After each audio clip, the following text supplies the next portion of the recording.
नमस्कार, स्वागत है आपका यूपी नॉन स्टॉप में। सबसे पहले हम बात करेंगे उत्तर प्रदेश सरकार ने साल 2025 में स्कूल और कार्यालयों के लिए छुट्टियों की लिस्ट को जारी कर दिया। इनमें 24 सार्वजनिक अवकाश और 31 प्रतिबंधित छुट्टियां हैं। साल 2025 की अगर बात करें तो 24 सामान्य अवकाशों में से 14 शनिवार और रविवार पड़ रहे हैं। आधिकारिक नोटिस में ये भी स्पष्ट कर दिया गया है कि शनिवार और रविवार को 14 अवकाश पड़ने के चलते सरकारी कर्मचारियों को कोई अतिरिक्त छुट्टी का लाभ नहीं दिया जाएगा। बाकायदा ये कैलेंडर जारी हुआ है। यूपी सरकार ने लिस्ट में 31 प्रतिबंधित छुट्टियों का भी जिक्र किया है।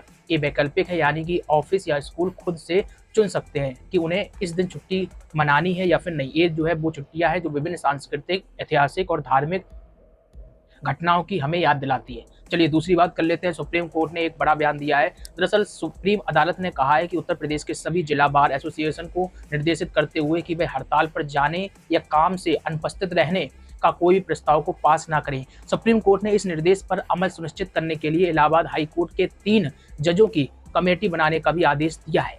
यह कमेटी हड़ताल करने वाले बार एसोसिएशन के पदाधिकारियों के खिलाफ दंडात्मक कार्रवाई करेगी। दरअसल सुप्रीम कोर्ट ने जिस मामले में यह आदेश दिया है वह अयोध्या के फैजाबाद बार एसोसिएशन से जुड़ा हुआ है।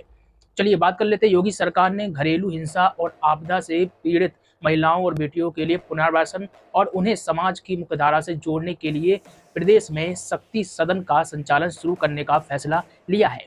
इसके तहत 10 जनपदों का चयन किया गया है, जहां पीड़ित महिलाओं को उनकी बुनियादी आवश्यकताओं के साथ ही पुनर्वास की सुविधा उपलब्ध कराई जाएगी।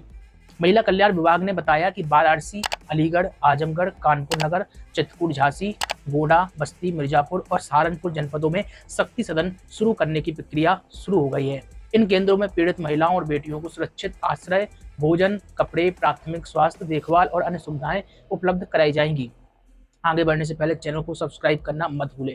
चलिए बात कर लेते हैं। अयोध्या में मुख्यमंत्री योगी आदित्यनाथ पहुंचे थे। सबसे पहले इन्होंने हनुमानगढ़ी के दर्शन किए, यहाँ पर भगवान हनुमान की आरती उतारी। इसके बाद राम मंदिर में रामलला के दर्शन कर आशीर्वाद मांगा।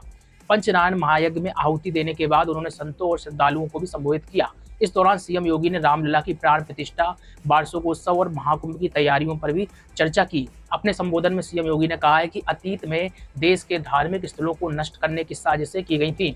उन्होंने कहा है कि मंदिर तोड़ने वाले औरंगजेब के वारिस आज कोलकाता में रिक्शा चला रहे हैं। ऐसे आतंकियों ऐसे व्यक्तियों को, ऐसे लोगों का वंश नष्ट हो गया है और वो कभी फूले फले नहीं। सीएम ने 5 अगस्त 2020 को राम मंदिर निर्माण के शुभारंभ और 22 जनवरी 2024 को रामलला की प्राण प्रतिष्ठा का जिक्र करते हुए कहा कि यह दिन हर सनातनी के लिए गर्व का था। यह हमारी परंपरा और संस्कृति की जीत है।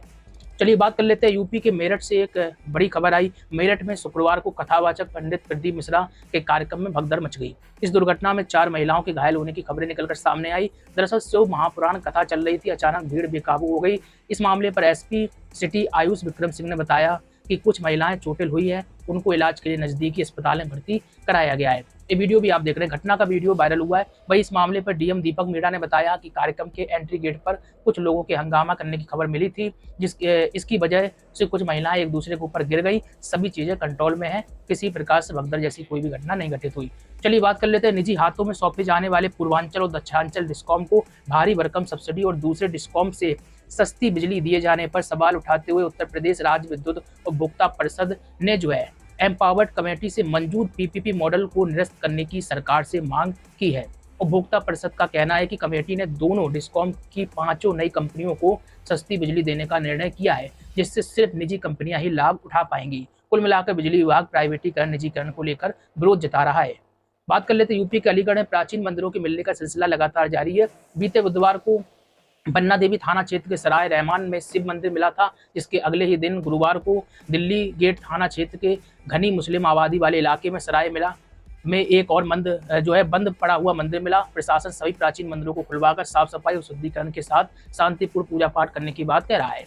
इसी के साथ ही बात कर लेते हैं। बरेली में भी 250 साल पुराने मंदिर को कब्जा मुक्त कराने को लेकर 2 दिन से चले आ रहे गतिरोध आज समाप्त हो गया। काबिजदार आपको बता दें, बाजिद अली ने खुद स्वेच्छा से मंदिर परिसर को खाली करने का ऐलान कर दिया, जिससे मामला सुलझ गया। हालांकि चौकीदार बाजिद अली का परिवार मंदिर की जमीन पर पिछले 40 सालों से कब्जेदार था। इस कब्जे को लेकर हिंदू संगठनों में रोष था। इसी बात को लेकर एक पक्ष अपना विरोध जता रहा था। हालांकि ये मामला अब सुलझता हुआ नजर आया। इसी के साथ ही बात कर लेते हैं। दक्षिण बंगाल की खाड़ी में चक्रवर्ती संचरण और उत्तर के पहाड़ों में पश्चिमी विक्षोभ के असर से दिसंबर के अंतिम सप्ताह में देश के बड़े हिस्से का मौसम बदलने वाला है। बात कर लेते हैं मौसम विभाग के अनुसार 28-29 दिसंबर को हरियाणा, दिल्ली, पंजाब, पश्चिमी उत्तर प्रदेश, राजस्थान और गुजरात समेत उत्तर भारत में बारिश की स्थितियां बन रही हैं। मध्य प्रदेश एवं उत्तर प्रदेश का बाकी हिस्सा ही वंचित नहीं रह सकेगा। इसी के साथ ही एक और अपडेट आ रही, वो भी जान लेते हैं। मुख्यमंत्री योगी आदित्यनाथ गौतम बुद्ध नगर जिले के जेवर के किसानों के लिए एक बड़ा तोहफा लेकर आए।